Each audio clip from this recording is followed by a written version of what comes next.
Hello friends, welcome to my channel Moushumi on the way. আশা করি তোমরা সবাই খুব ভালো আছো আর আমরাও খুব একটা বলবো না, মোটামুটি ভালোই আছি। তোমাদের মনে হয়তো অনেক কোশ্চেন হতেই পারে যে আমি এতদিন কেন ভিডিও ছাড়ছি না, আবার ছাড়তে একবার করে ছাড়ছি, তারপরে আবার কিছুটা সময় স্তব্ধ হয়ে যাচ্ছে, তারপরে আবার ভিডিও ছাড়ছি। এটা হচ্ছে তোমাদের সঙ্গে যে ভিডিওটা শেয়ার করছি, এটা হচ্ছে আমার গড়বেতা যাওয়ার একটা ছোট্ট ব্লগ তোমাদের সঙ্গে শেয়ার করছি। তো তোমাদেরকে সব কিছুটাই জানাবো, সব কিছুটাই জানতে পারবে এই ভিডিওর মধ্যে যে কেন গিয়েছিলাম, কেন বা ভিডিও দিতে এতটা দেরি হয়ে যাচ্ছে। তো চলো ভিডিওটা তোমরা দেখতে থাকো, আশা করি ভালো লাগবে। কে আসবে ওখানে? তুমি জানো এখন খারাপ হয়ে গেছে, এখন বসে রয়েছি, খুব গরম, সমস্যা সমস্যা হচ্ছে আমাদের। ফাইনালি এই যে দেখতেই পাচ্ছ এখন আমাদের বাসটা ছাড়লো। এটা হচ্ছে গড়বেতা যাওয়ার দিন ভিডিও। তো তোমাদেরকে এতদিন ভিডিও দিইনি কারণ গড়বেতা থেকে ফিরে আসার পর এত শরীর খারাপ হয়ে যায় আমার, যে অনেকটাই অসুস্থ ছিলাম বলতে গেলে। তো আজকে একটু ভালো লাগছে, আর কালকে তো আর একটা ছোট্ট ঘটনা হয়ে যায়, আমার মোবাইলটা জলে পড়ে গেছিলো, যার জন্য আরও অসুবিধা হয়ে যায়। বলে না, যখন মানুষের বিপদ আসে একটার পর একটা বিপদ আসতেই থাকে, তুমি ভালো থাকতে চাইলেও তুমি ভালো থাকতে পারবে না। জানি না কেন এরকম হয়, আমার তো বিপদের শেষই নেই। আমার পরিশ্রম এত জীবনে হয়ে যাচ্ছে, জানি না এই পরিশ্রমের ফলটা কতটা আমি পাবো। তো আশা করি যেন ভালোই হয়। যে এমন একটা ঘটনা দেখো, সামনে ভোলে বাবার যে ষাঁড় থাকে, আমি অনেক অনেক অনেক পরিশ্রম করতে রাজি আছি, কিন্তু জানো তার মধ্যেও আমার কেন ভালো লাগে পরিশ্রম করতে, ভগবানের কিছুটা হলেও ইঙ্গিত পেয়ে যাই। যখন খুব কষ্ট করে বাড়ি থেকে বেরোনোর পরে এরকম গাড়ি খারাপ হয়ে যায়, তার মধ্যে অনেকটা সময় কেটে যায়, যেতে পারবো কি না একটা চিন্তাভাবনা হচ্ছিল। কিন্তু স্বয়ং যখন মহাদেবকে সামনে দেখতে পেলাম, ওনার একটা ইঙ্গিত, তখন যেন আরও একটা মনে প্রচুর প্রচুর সাহস আসে, উৎসাহ আসে। তোমাদেরকে কি বলবো, মনে হয় না যে একটা বন্যায় যখন ভেসে যাবে তুমি, আর তখন যদি একটা ওই কি বলে ওটাকে, খড়ের টুকরো পড়ে গেলে সেইটুকুতেই যেমন তোমাকে বাঁচার ইচ্ছেটা হয়, সেরকম জিনিসটাই ঘটে আমার সঙ্গে। তো জয় বাবা ভোলেনাথকে প্রণাম জানিয়ে জীবনটাকে শুরু করলাম সেদিন, যে এবার ভালো হয়ে যাক, এবার হোক কিছু ভালো। তো সেই অনুযায়ী এই যে দেখতে পাচ্ছ এখন আমরা গড়বেতা যাওয়ার পথে, সেদিন কিন্তু গড়বেতা যেতে পারিনি কারণ বাচ্চাকে নিয়ে না, সেই দিনটা কিছুতেই আমরা যেতে পারছিলাম না, আর জানিও না ঠিক মতো সেই রাস্তা। প্রথম দিনে যে পরীক্ষা দিতে গেছিলাম সেই সময় তো আরও অনেক ঝামেলা হয়েছিল, তখন আমি ভিডিও করিনি কারণ আমার মানসিক দিক থেকে আমি একেবারেই ইচ্ছে হচ্ছিল না যে একটা ব্লগ সুন্দর তোমাদের সঙ্গে শেয়ার করি। তো প্রথম যেহেতু পরীক্ষা, প্রায় সেই আমি পড়াশোনা ছেড়ে দিয়েছিলাম 2016 সালে। তো তারপরে আমার গ্র্যাজুয়েশন হয়েছে, ছেড়ে দিইনি, গ্র্যাজুয়েশন হয়ে যায়, তারপরে এই প্রথম আমি অন্য সেন্টারে গিয়ে অফলাইনে পরীক্ষা দিচ্ছি। একটা প্রচুর ভয় কাজ করছিল, জানি না কি হবে না হবে, আমি ভালো করে পরীক্ষা দিতে পারবো তো, এই চিন্তাটা যেন ভীষণভাবে হচ্ছিল। তোমরা বুঝতেই পারছো, আমি অ্যাকচুয়ালি যে কথাটা বলতে চাইছি, আমার প্রচুর একলাই সব কিছু করতে হয়। আমি বেলপাহাড়িতে আমার বাচ্চাকে নিয়ে একলাই থাকি, পুরো সমস্ত সংসারের দায়িত্বটা জানো তো আমার একলার, আমি সমস্ত কিছু একা হাতে নিজে করি।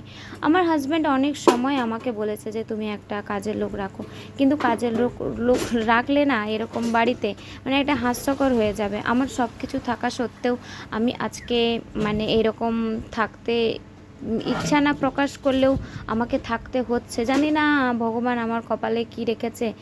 আশা করি যে পরিশ্রম আজকে আমি করছি, ভবিষ্যতে যেন তার ফলটা পাই, আর আমি আমার পরিবারকে নিয়ে যেন খুব ভালোভাবে থাকি, কারণ প্রচুর কষ্ট হয়ে যাচ্ছে আমার জীবনে। তো এবার এই কথাগুলো বাদই দিলাম, গড়বেতায় কেন এসেছি এবার তোমাদের একটু জানিয়ে দিই। গড়বেতায় অ্যাকচুয়ালি আমার পরীক্ষার সেন্টার পড়েছে। আমি যেহেতু খড়গপুর কলেজে পড়ি, অ্যাকচুয়ালি আমার পড়ার এখানে এখানে কোনো ইচ্ছে ছিল না। বেলপাহাড়িতে যখন এলাম, এসে থাকার পর মানে আমার তো বেলপাহাড়িতে আসার আগে গ্র্যাজুয়েশনটা হয়ে গেছিলো, তো তারপরে আমার কেমন একটা খালি খালি লাগছে, মানে আমার যেন মনে হচ্ছে কোনো অস্তিত্ব নেই না কি, আর কেমন একটা খালি খালি লাগছে। তখন আমার হাজব্যান্ড বললো যে তুমি এখানে যেহেতু আছো, সামনে খড়গপুর কলেজ আছে, তুমি ওখানে ভর্তি হয়ে যাও। তো ওখানেই আমি পড়াশোনার জন্য ভর্তি হয়ে যাই। আমি তোমাদেরকে একটা সময় এসে জানিয়ে দেবো যে আমি কি নিয়ে পড়াশোনা করছি। তো এবার তোমাদের বলি, তো খড়গপুর কলেজে আমি ভর্তি হয়ে যাই। তারপরে ওরই পরীক্ষার সেন্টারটা, আমি ডিস্ট্যান্সে পড়াশোনা করছি নেতাজি থেকে, নেতাজি সুভাষ ওপেন ইউনিভার্সিটি থেকে আমি ওখানে পড়াশোনা করছি। তো খড়গপুর কলেজের সেন্টারটা আমাদের পড়েছে গড়বেতা কলেজে। তো সেই জন্যই আমার পরীক্ষা দিতে আসা গড়বেতাতে। বাইরের ওয়েদারটা একটু দেখে নে নাও বা দেখ। ওই বাসটা অ্যাকচুয়ালি আইপিএস অফিসারের, আইপিএস না আইএস অফিসারের কি বলে ওটাকে, বাংলো রয়েছে। তো ফটো তোলাটা ঠিক না বা ভিডিও করাটা ঠিক না, তো তাই জন্য তোমাদের জানলার উপাসে দেখাতে পারলাম না। তো একটা কতদিনের সানসুই টিভি। তো চলো মৈনাক তাড়াতাড়ি চেঞ্জ হয়ে যাও। তো এই দেখো, তো এই এত বড় টিফিনে আমি খাবার নিয়ে এসেছি, আজকে আমাদের দুপুরের খাবার। আসলে এই খাবারটা আমার হাজব্যান্ডের জন্য আনা, মানে ও আমার জন্য অনেক অনেক অনেক কিছু করছে, মানে অনেক কিছু, মানে আমি যেটা না চাই ও সেটাও আমাকে দেয়, সেরকম হচ্ছে ব্যাপার। তো তার জন্য কি আমি রান্না করে আনতে পারি না? আমার তো এখন একটাই হাতিয়ার না, ওকে ভালো মন্দ করে খাওয়ানোটাই। কারণ অ্যাকচুয়ালি ও আমার জন্য পড়াশোনার জন্য যা যা কষ্ট করছে, এত টাকা খরচ করছে, আমার নিজে না মাঝে মাঝে অনেক কষ্ট হয় জানো তো। আমি ভাবি যে আমি যদি ফেল করে যাই, আমি যদি খারাপ রেজাল্ট করে, টাকাটা নষ্ট হয়ে যাবে, অনেক অনেক চিন্তা করি। ও আমাকে তখন বলে ফেল করেছে তো কি হয়েছে, তুমি আরও পরীক্ষা দেবে। ও আমাকে এইভাবে অনেক মনের সাহস দেয়। তো যাই হোক, যে যুগে একটা মেয়ের উপর এত অত্যাচার হয়, এত কিছু হয়, সেখানে কিন্তু এ ধরনের অনেক অনেক পুরুষ মানুষ রয়েছে যে তাদের বউকে বলো, তাদের মেয়েদেরকে বলো, পরিবারের মেয়েদেরকে ডানা মেলে ওড়ার কিন্তু তারা প্রচেষ্টা চালিয়ে যাচ্ছে। আর আমাদের মতন মেয়েরা সেই প্রচেষ্টা আমরা কিন্তু সেটা পূরণ করছি, তাই না? তো যাই হোক, তো এই যে তোমরা কি এই হোটেলটা চিনতে পারছো? হ্যাঁ, এটা হচ্ছে আমি সেই প্রথম একবার যখন আমি মেদিনীপুর এসেছিলাম কলেজে ক্লাস করার জন্য, মেদিনীপুর গোপ কলেজে, তখন আমাদের অফলাইন যে ক্লাস হতো প্রত্যেক রবিবার, তো তখন আমি আসতাম, এই হোটেলেই উঠতাম। নির্মল হোটেল, তোমরা জানো, অনেকে নাও জানতে পারো। তো যাই হোক, নির্মল হোটেলেই আমরা উঠতাম, এই হোটেলটায়। তো আমাদেরকে আবারও সেই রুম দেওয়া হয়েছে। আমরা অ্যাকচুয়ালি এটাই চেয়েছিলাম, এই রুমটা নেওয়ার, তো পেয়েছি। আর এই যে আমি আমার হাজব্যান্ডের জন্য বিরিয়ানি রান্না করে নিয়ে এসেছি। অ্যাকচুয়ালি না, ওই হোটেলে একটা নিয়ম রয়েছে যে বাইরের খাবার নট অ্যালাউ। তো আমি বাড়ি থেকে ভাবছিলাম কি বানিয়ে নিয়ে যাবো, আর আমার হাজব্যান্ডের একটা অভ্যেস রয়েছে, ও বাইরের খাবার না খুব একটা ভালোবাসে না। আর আমরা কয়েক ঘন্টার জন্য যেহেতু মেদিনীপুরে স্টে করছি, শুধুমাত্র রাত্রের জন্য, আর যেহেতু ওখানে বাইরের খাবার অ্যালাউ নেই, সেই জন্য আমি এই টিফিনটাকে পুরো লাগেজের মধ্যে ঢুকিয়ে নিয়ে গেছিলাম জানো, যাতে ওরা বাইরে থেকে আমাদের যে হোটেলটা রয়েছে, সেই হোটেলে যে টিভিটা তোমাদের এখন দেখাচ্ছিলাম, ওই হোটেলটায় মানে ওদের টিভিগুলো জানি না কোন মান্ধাতা আমলে টিভিগুলো লাগায় যে বিচ্ছিরি রকমের চলতে থাকেন। আর মৈনাকের হচ্ছে ও টিভি মানে দেখতে খুবই ভালোবাসে, কিন্তু ওই যে ওর পাপাকে তাই বলেছে আমাকে ল্যাপটপ চালিয়ে দাও, আমি ল্যাপটপ দেখবো। আমার ছেলেটা কিন্তু প্রচুর কষ্ট করছে, অ্যাকচুয়ালি প্রচুর কষ্ট করছে, ওর শরীরটা ভালো নেই, ওরও শরীর ভালো নেই। তো এই যে দেখো কতটুকু খেয়েছে, সমস্ত খাবারটা মায়ের জন্য রেখে দিয়েছে। ওকে এনে দেওয়া হয়েছিল ডোসা, ও ডোসা খেতে ভীষণ ভালোবাসে, তোমরা সচরাচর আমার ভিডিওগুলোতে দেখে থাকবে মৈনাক কী হারে ডোসা খেতে ভালোবাসে।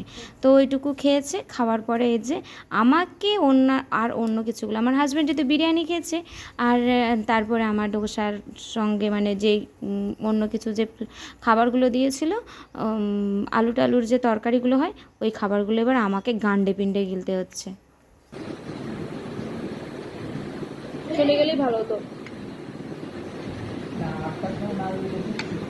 ওই 6টা 7টা না হলো, মানে আমি যদি এরকম আজকের মতো 3টের সময় চলে আসি, তাহলে দিব্যি আমরা গড়বেতে চলে যেতে পারি। ওটা চলে যাওয়া মনে হয় ভালো। জানি না তো, একটা কিছু ফেল করলে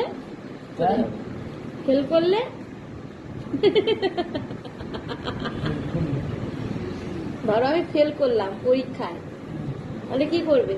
তখন এই এই এই এই টাইমগুলোতে চলে যাব আগের দিন।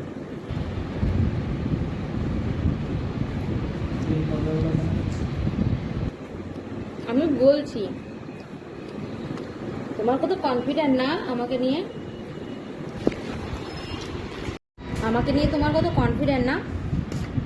তুমি পাস করে বেরিয়ে যাবে বল, তুমি কনফিডেন্স ভালো করে দিতে পারবে।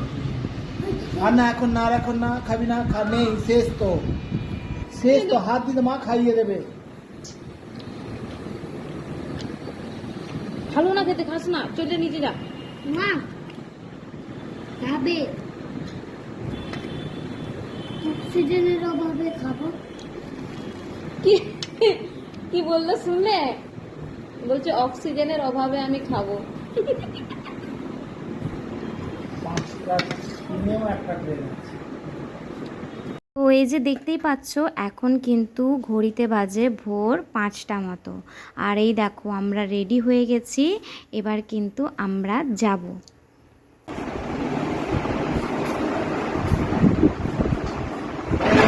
কি করছো তুমি? হ্যাঁ না, ফোন করতে হবে না। এই দেখো ও জানে যে, দেখো দেখো দেখো দেখো চেয়ারগুলো এরকম রাখা ছিল, সব পরিষ্কার করে দিয়েছে, চেয়ার যেখানে থাকা সেখানে আছে, আর বিছানাটাও যেমন ছিল মৈনাক সেরকম সাজিয়ে দিয়েছে। কি ক্যান্সেল করে দেব? তো এই যে আমরা এখন বেরিয়ে যাবো। কেটে নিয়েছো টিকিট? টিকিট কেটে নিয়েছো? চলো, হ্যাঁ আমরা এবার যাবো তো, চলো। এটা তোমার মোবাইল দিয়ে একটু স্ক্রিনশট তুলে রাখো। কিটা কিটা না, চলো আজকের ভিডিওটা আমাদের এই পর্যন্ত। দেখা হচ্ছে আমার নেক্সট ভিডিওতে। সবাই সুস্থ থেকো, ভালো থেকো। চলে আসছি আরেকটি নতুন ভিডিও নিয়ে খুব তাড়াতাড়ি।